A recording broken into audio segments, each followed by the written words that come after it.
काय गारगार मस्त असा पाऊस पडतोय यार. मस्त वाटतंय, भिजून काय भारी मजा येते यार. असंच कोसळत राहू दे, रात्रभर भिजत राहू दे मला. वारा पण बघ कसा गारगार वाहतोय, अंग पूर्ण चिंब भिजले. मस्त वाटतंय यार. टिप टिप बरसा पाणी पाणी में आग लगाई. अगं ये नट्टे, आग लागली तुझ्या तोंडाला, काय बडबडतेस हे असं वेड्यासारखं. झोपलेल्या तनुजाच्या अंगावर पाणी शिंपडत तिची आई सारिका रागावूनच तिला उठवत म्हणाली. तशी तनुजा झोपेतून अचानक जागी झाली आणि अंगावर पांघरायच्या चादरीने तोंड पुसत आईकडे बघत वर डोके केले. तशी आई पुन्हा कडाळली. अगं ये झोपलीस काय आणि काय गाणे म्हणतेस? तिकडे घड्याळाकडे बघ, वाजले किती? जायचंय ना तुला शाळेत? उठ उठ आधी. आईने तिच्या अंगावरची चादर खेचत तिला रागावतच म्हणाली. अगं आई, तुला काय सांगू, मस्त स्वप्न होतं ग. मस्त रात्र, मस्त चांदण्याच्या लहरीने पडणारा तो पाऊस. आईचे दोन्ही हात आपल्या हातात घेऊन नाचणारी तनुजा एवढी मोठी घोडी झालीस तरी काय अजून सुधारायचं नाव घेऊ नकोस. आपले हात तिच्या हातातून निसटते करत आई बोंबलत होती.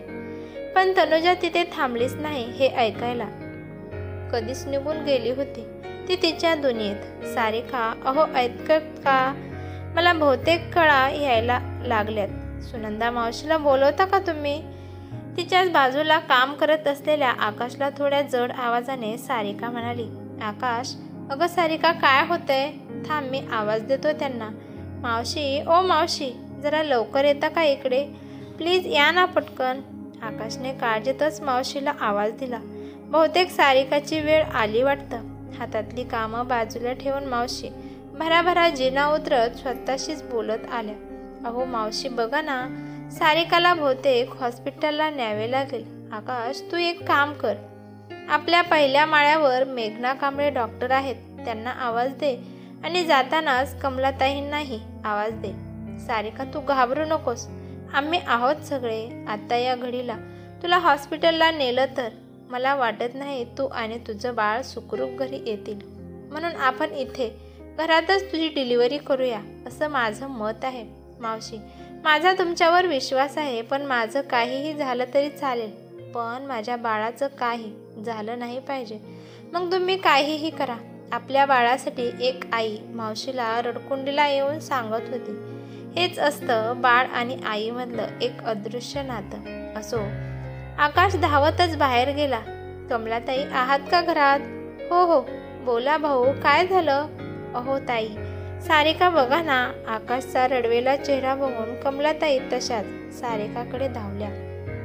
आकाश जिने चढत धापा टाकत आपल्या बायकोच्या काळजीने धडपडत जिने चढत कांबळे डॉक्टरांच्या दरवाजाजवळ पोहोचला. Madam, madam.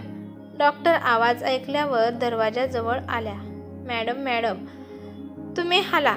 सुनंदा मावशी आमच्याकडे बोलवतायत, लवकर चला. सारिका, चला ना लवकर. मॅडम. आधीच आकाशला धाप लागलेली आणि त्यातच शब्द तोंडातून फुटत नव्हते. डॉक्टरांना माहीत होते सारिकाचा 9वा महिना संपायला आला होता.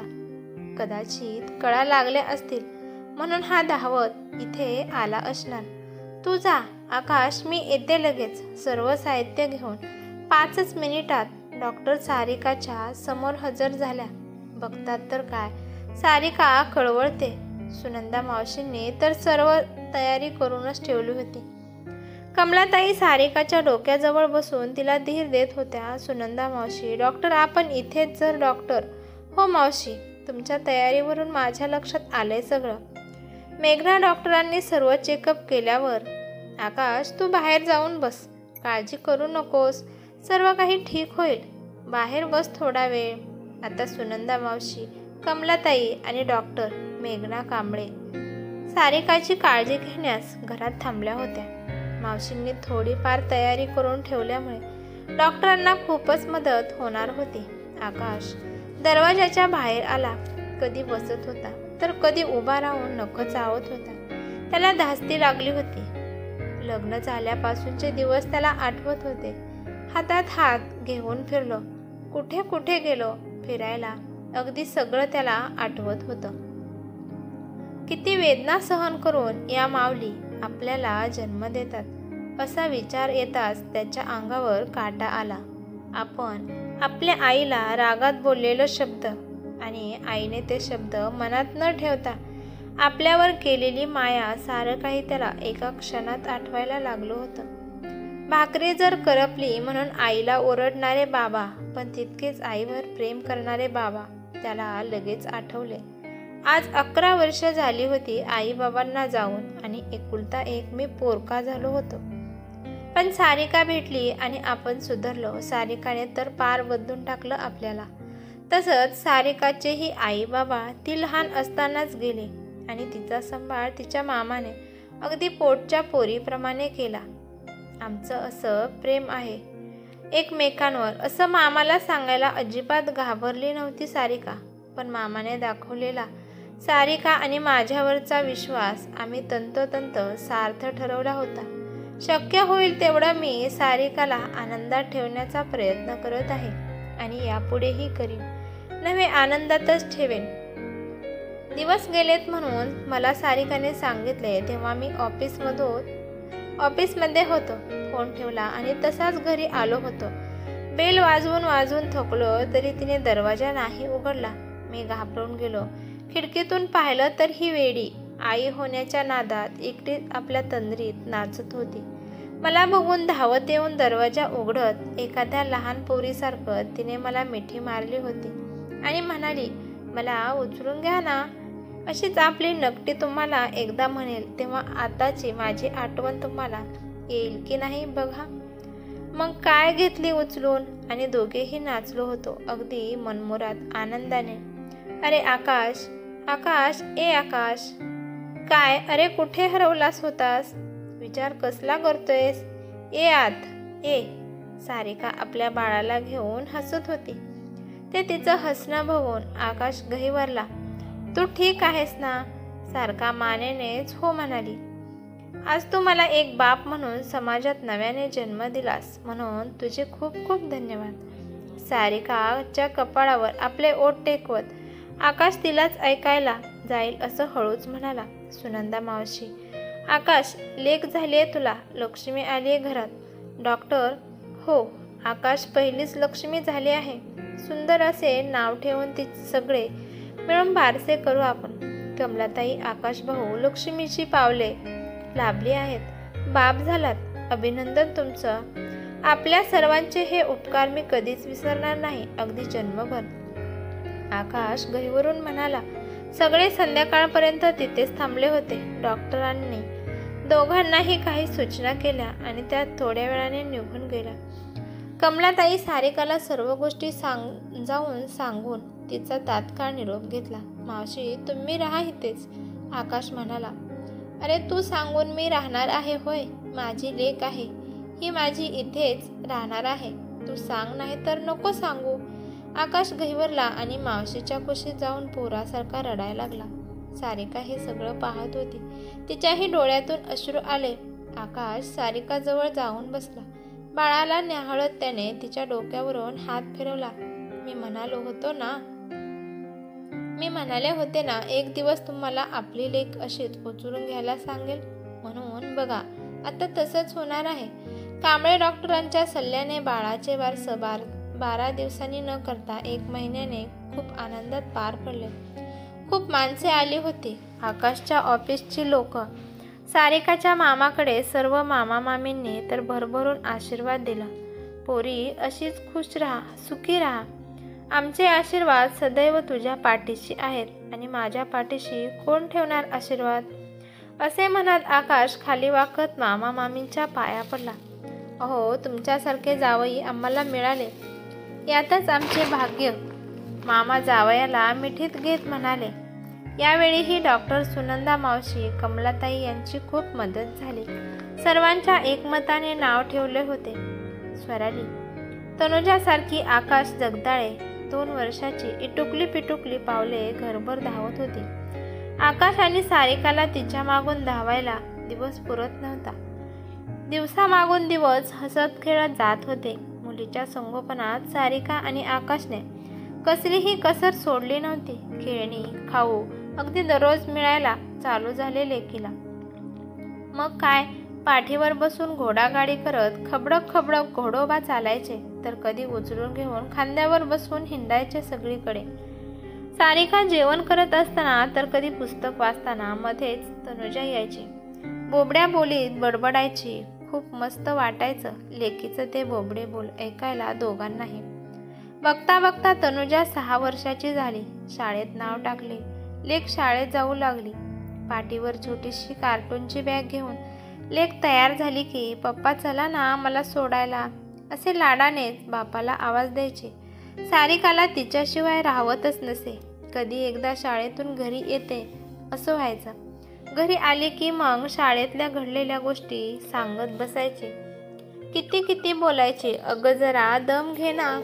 सारिकाने आकाश एकमेकांकडे बघून हसायचे. तनुजा आता 11 वर्षाची झाली होती. सगळं काही तिला समजत होते. आपल्यासाठी आपले पप्पा आणि आई किती कष्ट करतात हे ती आता स्वतःच्या डोळ्यांनी पाहत होती. आपण खूप शिकायचे आणि मोठं व्हायचं. आपण आई पप्पांना काम करू द्यायचं नाही असे अनेक विचार एवढ्याशा वयात तिच्या डोक्यात येत असत.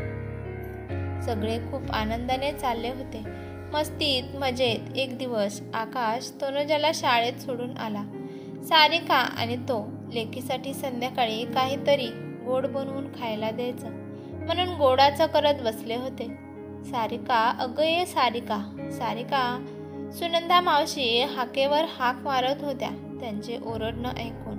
सुनंदा, कमलाताईही बाहेर आल्या. काय हो मावशी, काय झालं? आकाश, हे साहेब बघ तुला भेटायचं म्हणतात. आकाश भांबावून गेला. आता काय झालं? का आली असतील पोलीस? आकाश विचारात गुंतून गेला. बाहेर आलेली सारिका पोलिसांकडे बघत, आकाश, हे आकाश, का आलेत रे पोलीस?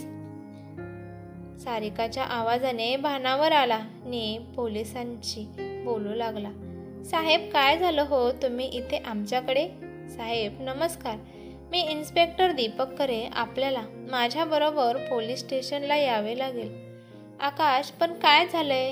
काय, मी येतो नाही म्हणत नाही, पण झालंय काय तरी ते सांगा. सारिका, साहेब सांगा ना, काय झालंय?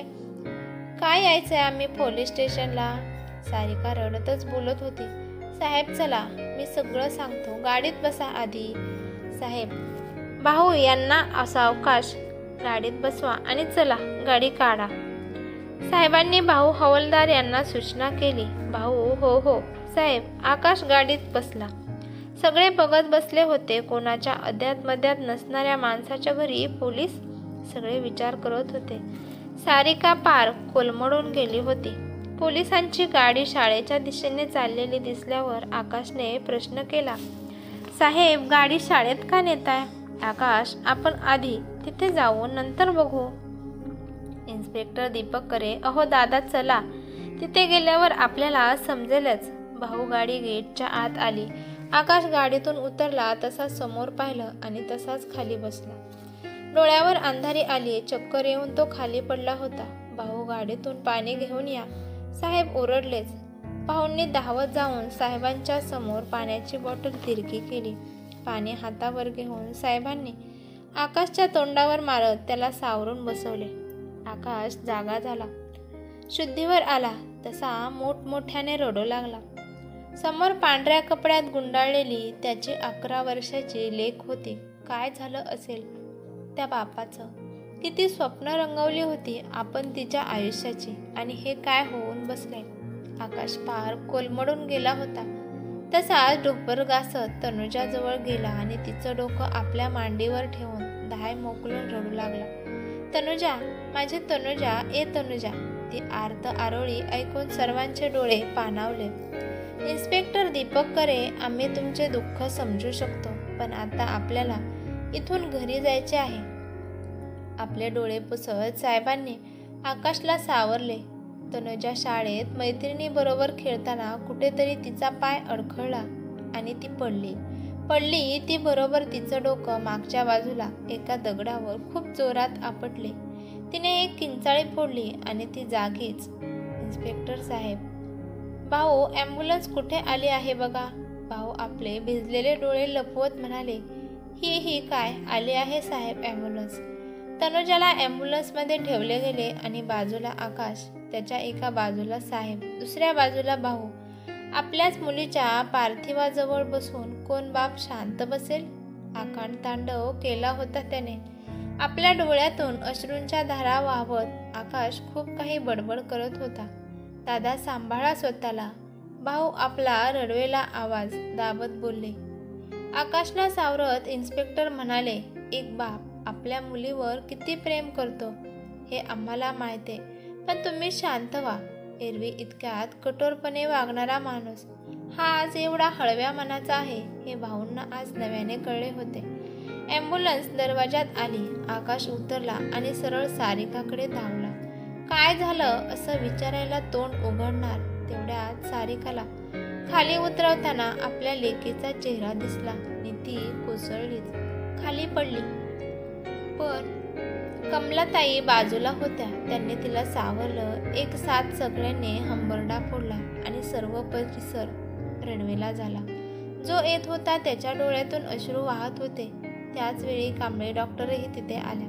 त्यांना बघून तर सारिका अजूनच रडायला लागली. मावशींनी तिला धरून ठेवली होती. सारखी तनुजा तनुजा करून जीव कासावीस करत होती. आणि आकाश सारिकाचे होणारे हाल पाहून तो एका बाजूला आता शांत बसला होता.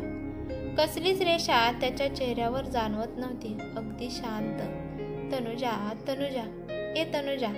सारिका झोपेतून जागी झाली आणि तनुजाला मोठमोठ्याने आवाज देऊ लागली. सारिका पुन्हा आक्रोश करून रडायला लागली. आई ए आई. सारिकाला आवाज आला. तू आहेस का इथे? तनुजा कुठे आहेस? आई मी इथे आहे. सारिका थोडी पुढे सरकली तर तिला तनुजा तशीच शाळेच्या कपड्यांवर असलेली बाजूलाच बसलेली दिसली. अगं तू कुठे होतीस? किती शोधले मी तुला. का जातेस तू मला सोडून सारखी सारखी? आई तू का रडतेस? नको रडू.